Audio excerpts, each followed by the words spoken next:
کامیابی نے ہمارے قدم چومے اور جب کبھی اسی رشتے میں کسی قسم کی کمزوری آئی تو ہم اس سے دوری فرق آسمان سے ذلت و پشتی کے غار میں جا کر گرے. تاریخ ہمارے سامنے جگہ بدل کی مثال پیش کرتی ہے. جگہ بدل میں جو کامیابی ہوئی وہ صرف اس رشتے کی مضبوطی کے بنیاد پر ہوئی, ورنہ اگر کامیابی ہوتی تو کفار مکہ کی ہوتی, کیونکہ کفار مکہ تقریباً 1000 تھے اور بڑے خروش کے ساتھ تھے. ان کے پاس 700 اونٹ اور 200 گھوڑے, سب کے پاس تلواریں اور دیگر جنگی ہتھیار موجود ہیں. ادھر ابو جہل, عتبہ, شیبہ, ولید, ابی, حرش, امیہ بن خلف, ابو لہب جیسے شجاعت کے پیکروں کی ملاقات ہے. اب ادھر بیچارے مسلمان بے شر و سامان ہوتا تھا 313, سواری کے لیے کل 2 گھوڑے اور 70 اونٹ ہیں. ایک ایک پر 3 4 آدمی سوار ہیں. آواز پیدل ہی سفر کر رہے ہیں. کسی کے پاس نیزہ اور کمان ہے تو تلوار نہیں, اور کسی کے پاس تلوار ہے تو نیزہ اور کمان نہیں. محترم بزرگوں دوستو, مقام پرل پر پہنچتے ہیں تو دیکھتے ہیں کہ کفار مکہ بلند مقام پر خیمہ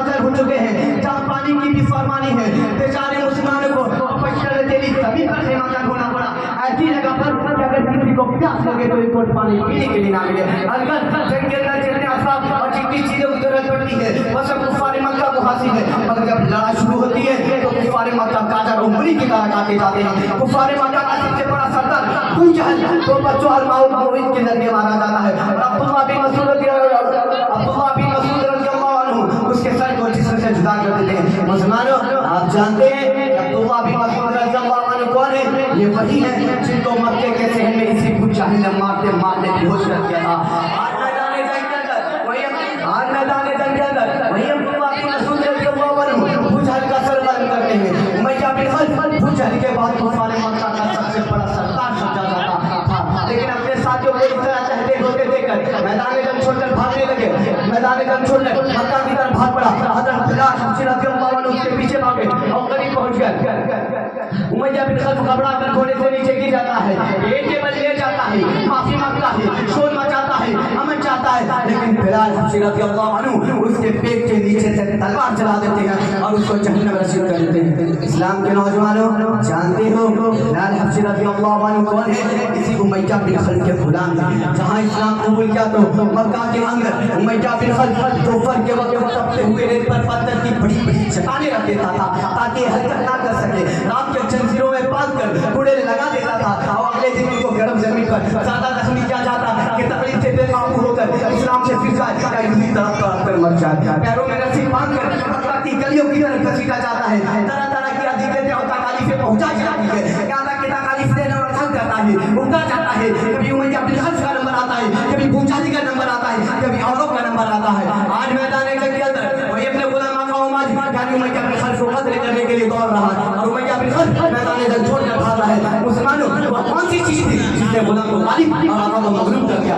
فرمایا اللہ تبارک و تعالیٰ نے تو بلانا نہیں کو تم مومنین تو بھی سر بلند ہو گئے بشرطے کہ سچے پت کے مسلمان رہو. اسی طرح سے کفار مکہ اپنے ساتھ مقتول ہوتے دیکھ کر میدان جنگ چھوڑ کے بھاگنے لگے. 70 مقتول ہوئے اور 70 گرفتار ہوئے اور مسلمانوں کو ایسی فتح حاصل ہوئی جس کو تاریخ فراموش نہیں کر سکتی. لیکن افسوس آپ جہاں دیکھتے ہیں جس طرف دیکھتے مسلمان خوفناک طوفان میں گھرا ہوا نظر آتا ہے. کئی مسلمانوں کو آپ کو پروان کیا جاتا ہے, کئی مسلمانوں کو غلامانہ زندگی بسر کرتے ہیں. حضرات, آج ہم اپنے اندلس نہیں جاتے ہیں, حالانکہ یہ اندلس ایک وقت میں مسلمانوں کی سب سے بڑی طاقت حکومت تھی. پوری دنیا میں شان و شوکت کی شہرت تھی. وہاں تقریباً 750 سال مسلمانوں کی حکومت رہی اور آج وہاں کا حالات یہ کہ ایک مسلمان بھی نام لینے کے لیے نظر نہیں آتا. مسلمانوں کو پتہ اس طرح ہے کہ ناصر کے مسلمانوں کو بے حد کیا گیا, مسلمانوں کو قتل عام ہوا, اسے تو آپ کو پامال کیا گیا, ہزاروں مسلمانوں کو مطلب چھوڑنے پر مجبور کیا گیا, زندہ مسلمانوں کو آگ میں جلایا گیا, زندہ مسلمانوں کو زمین کے اندر دفن کیا گیا. وہی وجہ ہے کہ آج وہاں کوئی کلمہ پڑھ کے مارا نہیں آتا. اللہ ہمیں عمل کرنے کی توفیق عطا فرمائے, آمین. وما توفیق الا بالله. السلام علیکم ورحمۃ اللہ.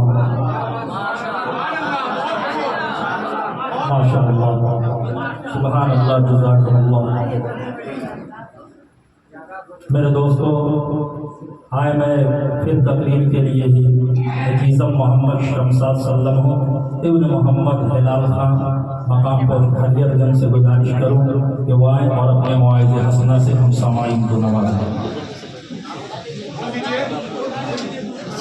ایک شعر دے کر کے استقبال کر دیتا ہوں میرے دوستو. بڑی اچھا شعر اور سچا شعر آپ کے سماعتوں کے حوالے کہ در بدر سجدوں کا بٹوارا نہ ہونے دیں گے. بول دیجیے سبحان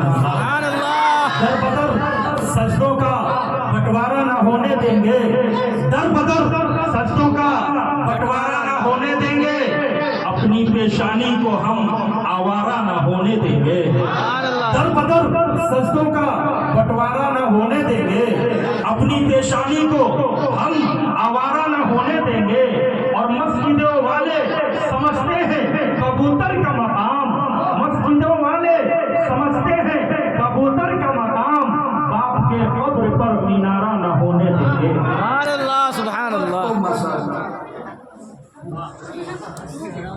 अस्सलामु अलैकुम व रहमतुल्लाहि व बरकातुहू। नहमदुहु व नुसल्ली अला रसूलिहिल करीम, अम्मा बाद, फ़अऊज़ु बिल्लाहि मिनश शैतानिर रजीम, बिस्मिल्लाहिर रहमानिर रहीम, व मा अर्सलनाका इल्ला रहमतन लिल आलमीन। सदक़ल्लाहुल अज़ीम। आए दुनिया में बहुत पाक मुकर्रम बनकर, आए दुनिया में बहुत पाक मुकर्रम बनकर, कोई आया ना मगर रहमत आलम बनकर। आशिकाने नबूवत और शहदायाने रिसालत, नौजवानाने इस्लाम और पीराने अंजाम, ये घड़ियाँ निहायत ही मुक़द्दस घड़ियाँ है। ये सातें बेहद मुबारक सातें हैं। ये महफिल इंतहाई पाकीज़ा महफिल है। अल्लाह अल्लाह, इस महफिल के मकाम का कोई अंदाज़ा कर सकता है जिसको मलाइका रहमत जैसी नूरानी मखलूक अपनी जलवा सवारियों से मुज़य्यन कर रही हो और अपनी नूरानियत के आगोश में लिए हुए।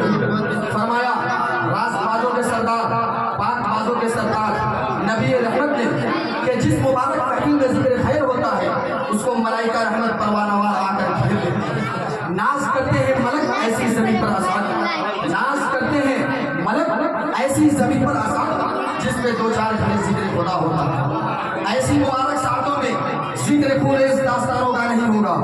यहाँ के इंसानियत रिश्तों और दुश्मनी आदमियत कहानियों का तस्करा नहीं होगा। आज कानून का बयान नहीं होगा, बल्कि मुअत्तर और मुअम्बर फूलों की खुशबू से इस महफिल को महकाया जाएगा। आपके महफिल के सीरत के लिए मैं खज़फ रेज़े पेश नहीं करूँगा, बल्कि जवाहर पारे आबदार शहबाज मोतियों के हाथ इस महफिल के गुलवे नाज़िरी में डालने की कोशिश करूँगा। जो हस्ती हमारा मौज़ूए सुखन है वो चमकदार कायनात का कोई फूल नहीं, बल्कि गुलदस्ता कायनात जिसमें गुनगु अखलाक़े करीमा के फूल बोले गए हैं और हर फूल अपनी गहराई और सेवाई में गुले सरसब्ज़ है। इस गुलदस्ता में खल्क़ो सफ़ा का फूल है, इसमें अफ़्व दरगुज़र का भी फूल है, यहाँ सब्र व तहम्मुल की रेज़ियाँ भी है, जहाँ शफ़क़त व प्यार की गुलकारियाँ हैं। अलगज़ गुलहाए रंगा रंग से ज़ीनते चमन, गुलहाए रंगा रंग से ज़ीनते चमन, ऐ ज़ौक़ इस जहाँ को है ज़ेद इख्तिलाफ़ से। एक घड़ी को खुलकर मुरझाने वाले फूल की नज़ाकत और लताफ़त पर जब सैकड़ों साल से ईरानी और हिंदुस्तानी शोरा अपनी फिक्र और नज़र की मश्क करते चले आ रहे हैं और हर नया शायर नए नए पहलू निकाल कर उसकी नज़ाकत को पेश करता है और आखिर में अपने कसूर का एतराफ़ कर लेता है, तो आप खुद फैसला कीजिए कि मैं तन्हा इन चंद घड़ियों में उन सदाबहार फूलों का तज़किरा जो 1395 साल से बराबर मुश्किल कर रहे हैं किस तरह बयान कर सकता हूँ। और मैं क्या हूँ, मेरी बिसत क्या है। हमारे बड़ों के बड़े तिलमिज़े रहमान हज़रत हसन रज़ियल्लाहु ताला अन्हु ने जब सिपर डाल दिया तो किसी दूसरे उम्मती को क्या लफ्ज़ की जरूरत हो सकती है। सच कहा है लखनऊ के नामी गिरामी शायर मीर अनीस ने, मैं क्या हूँ, मेरी मदह है क्या है शहशाह, हसन व फज़लत है रहा आजिज़ व हैरान, शर्मिंदा ज़माने से गए वाइलो साहिबा, शर्मिंदा ज़माने से गए वाइलो साहिबा, कासिर है सुखन फहम सुखन संग सुखंदा। क्या मदह कफ़े खाक से हो नूर खुदा की, क्या मदह कफ़े खाक से हो नूर खुदा की, लुकनत यही करती है ज़बान फुसहा की, लुकनत यही करती है ज़बान फुसहा की। लेकिन ये भी मिसाल मशहूर है, माला युद्रकु कुल्लुहु ला युद्रकु कुल्लुहु। अगर किसी चीज़ को तमाम तर हासिल नहीं किया जा सकता तो उसको तमाम तर छोड़ा भी नहीं जा सकता। लिहाजा मुझसे नमूना अशखुरवाने के तौर पर पेश करने की इजाज़त चाहूँगा और साथ ही साथ ये भी दरख्वास्त करूँगा कि हम सब उस नबी रहमत की बारगाह में एक मरतबा दुरूद पाक की डाली पेश करें और पढ़े बाबा से बुलंद अल्लाहुम्मा सल्ली व सल्लिम दाइमन अबदा अला हबीबिका खैरिल खल्क़ि कुल्लिहिम। विरदे ज़बा जनाब मोहम्मद का नाम है, विरदे ज़बा जनाब मोहम्मद का नाम है, काबिल दुरूद पढ़ने के अपना कलाम है। बुजुर्गों और दोस्तों, ये मिसल तो बहुत पुरानी हो चुकी और सुनते सुनते आपके कान भी पक गए और कहते कहते कहने कहने वालों की ज़बानें घिस गई कि ईंट का जवाब पत्थर से देंगे। आज की महज़्ज़ब दुनिया, आज की इंसानियत का दम भरने वाली दुनिया, आज की तहजीब व शाइस्तगी की शाहकार दुनिया, आज की सोल्जर और इस तरह की दुनिया इससे आगे बढ़कर कहती है कि हम ऐसे नहीं कि ईंट का जवाब पत्थर से दें। ये पुराने ज़माने की बातें थी, पुराने ज़माने के साथ रोशत हो गई। अब तो यूं है कि एक कलमे तुल्दो तर्क का जवाब, एक फिक्रे बेजा का जवाब, एक सदाए नामा का जवाब, एक ज़बान से निकली हुई आवाज़ का जवाब हम एकदम बम से देंगे। और यही नहीं कि ये सिर्फ ज़बान से अदा हो रहा है, बल्कि अमली हकीकत बनकर मुशाहिदे में आ रहा है। मजलूम अरबों के साथ क्या किया और वियतनाम के हुर्रियत पसंद बाशिंदों को क्या दिन देखने पड़े, दुनियाई अखबारों ने सारी से बखूबी वाकिफ है। अलगर्ज जदीद कदीम तारीखों के पढ़ने वालों ने पढ़ा होगा और नई पुरानी सरगुज़श्तों के लिखने वालों ने लिखा होगा और पुराने फरमानरवाओं के किस्से सुनने वालों ने सुना होगा कि मुकद्दम और साबिक़ सिपा सालार ऐसे थे जो ईंट का जवाब पत्थर से देते थे। और असर हाजिर के फरमानरवा वो जियाले हैं जो एक सदाए ज़बान का जवाब तोपों और टैंकों से देते हैं और गैरों को नहीं देते और अपनों को नहीं देते और गैरों को नहीं देते, अपनों ही को देते हैं, बेगानों को नहीं देते, आशियाओं को देते हैं। ये जवाबी कारवां जिनके साथ की जाती है वो दूर के नहीं होते बल्कि करीबी ही के होते हैं। इस अलमनाक सितम का जिनके ऊपर बस किया जाता है वो मुखालिफ मजहब नहीं बल्कि शरीक मजहब होते हैं। बेलाशुबा तारीख ने सब कुछ लिखा है, ये सब कुछ सुना है, ये सब कुछ पढ़ा गया है, मगर एक तारीख तुझे अपनी सदाकत का वास्ता, इनकलाबे दौरा तुझे इंसाफ की कसम है, पता कि उन फरमानरवाओं में कोई ऐसा भी गुजरा है जिसने खाद देने वालों को गुल दिए हो, जिसने पत्थर से जख्मी करने वालों के गले में मोतियों का हाथ डाला हो, जिसने गालियां सुनकर दुआओं का तोहफा पेश किया हो। तारीख तू क्यों नहीं बोलती? हर दिशे ज़माना तू जवाब क्यों नहीं देता? इनकलाबे दौरा तू क्यों खामोश है? हाँ हाँ, तुझे खामोश होना ही चाहिए। तेरा साकित होना तेरी सदाकत की अलामत है। बेशक उन फरमानरवाओं में कोई ऐसा नहीं गुजरा, यकीनन उन सिपा सालारों में कोई ऐसा नहीं हुआ, और ऐसा सिपा सालार, ऐसा ताजदार मगरबी और जाहिली तहजीब में कैसे मुयस्सर आ सकता है? अगर ऐसे फयाज, ऐसे वसी उस्तर, ऐसे प्रेमी, ऐसे शफीक, ऐसे बेनफ्स, ऐसे रहीम और करीम की तलाश है तो सर जमीन हिजाज की 1395 साल पहले की तारीख पढ़ो, वहाँ तुमको मिलेगा ताजदार बता सिपा सालार बद्र हुनैन शहंशाह दो जहां ताइफ की सरजमीन में सदाकत और हक़ानियत की दावत के लिए जाते हैं। लोगों को मर्दम आज़ादी की राह, मर्दम नवाजी की राह पर बुलाते हैं, नफ्स परस्ती से खुदा परस्ती की तरफ आने की दावत देते हैं और साथ साथ ये भी कहते हैं कि मैं तुम्हारा खैर खा हूँ, मैं तुम्हारा नासिर हूँ। मक्के से चलकर सफर की सोबतें उठाकर इसीलिए आया हूँ, मगर ताइफ की शोरदीदा शर और शोरा पुश्त भौं उनके नासहाने जज्बे का सिला ये देती है कि उनके जिस्म नाजुक पर पत्थरों की बारिश करती है, हत्ता के चूतियां भी खून से लबरेज हो जाती हैं। जब जख्मों से अल्लाह का ये राज दुलारा चूर होकर बैठ जाता है तो शकी जाकर उनके बाजू पकड़कर उठाते हैं और फिर उसी तरह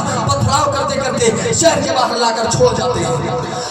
हवसनाक इंसान की कोरे चेष्टे देखिए कि जो उनको आजाद से निजात दिलाने के लिए आया है उसको आजाद दे रहे हैं, जो उनको जख्मों से बचाने के लिए आया है उसको जख्म दे रहे हैं। वो अब्र लुत्फ